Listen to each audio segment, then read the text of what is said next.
এই পেড়া এমনি টোটো কোম্পানির মতন না করে দোকানও তো বইতে পারো।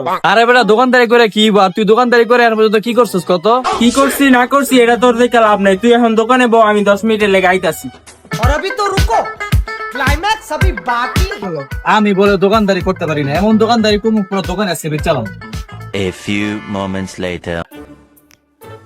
ভাই এই 5 লিটার তেলের বোতল কত কইরা? এই আমি আপনি তেল দর্শন গেলে আমি আপনার কাছে তেল বেচতাম না, তেল রাখেন। এই মি আপনি তেল বেচবেন না, তাহলে এত বড় দোকান খুলে বইয়ে দিচ্ছেন কে আপনি? হ্যাঁ এই মেয়ে এই দোকান খুলে বইছি, এই দোকান বেচার লেগে আপনি কিনবেন দোকান? আর আপনি তো দেখে কেমন জান আপনি দোকান কিনতে পারবেন? জান কে আপনি জান? এই মি আপনি জানেন আমার ক্ষমতা কতটুকু? আপনি এই দোকান আমি 1 সেকেন্ডে কিনলাম, কোন কত বেচবেন? আপনার লেগে পুরো বড় দোকানটা আমি 50,000 টাকা বেচবো, কিনবেন? এই মি এই 50,000 টাকা কোনো টাকা হইলো মি আমি এই টাকা এক বছর উঠে এলাই। আপনি আপনার বিকাশ নাম্বার দেন, আমি আপনার বিকাশে মেরে দিতেছি। নাম্বার কোন? ঠিক আছে নাম্বার উঠান 01553399। ঠিক আছে দেন, গেছে টাকা। ও ভাই ঠিক আছে টাকা আইছে, এখন তো এই দোকান আপনার। A few moments later.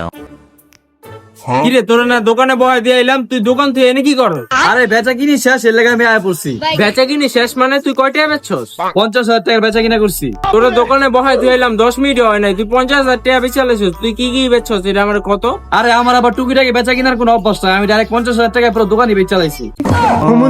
সবাই কামটা করছি কি? আমার 50 লাখ টাকার দোকান 50,000 টাকা বেচে আলাইছে।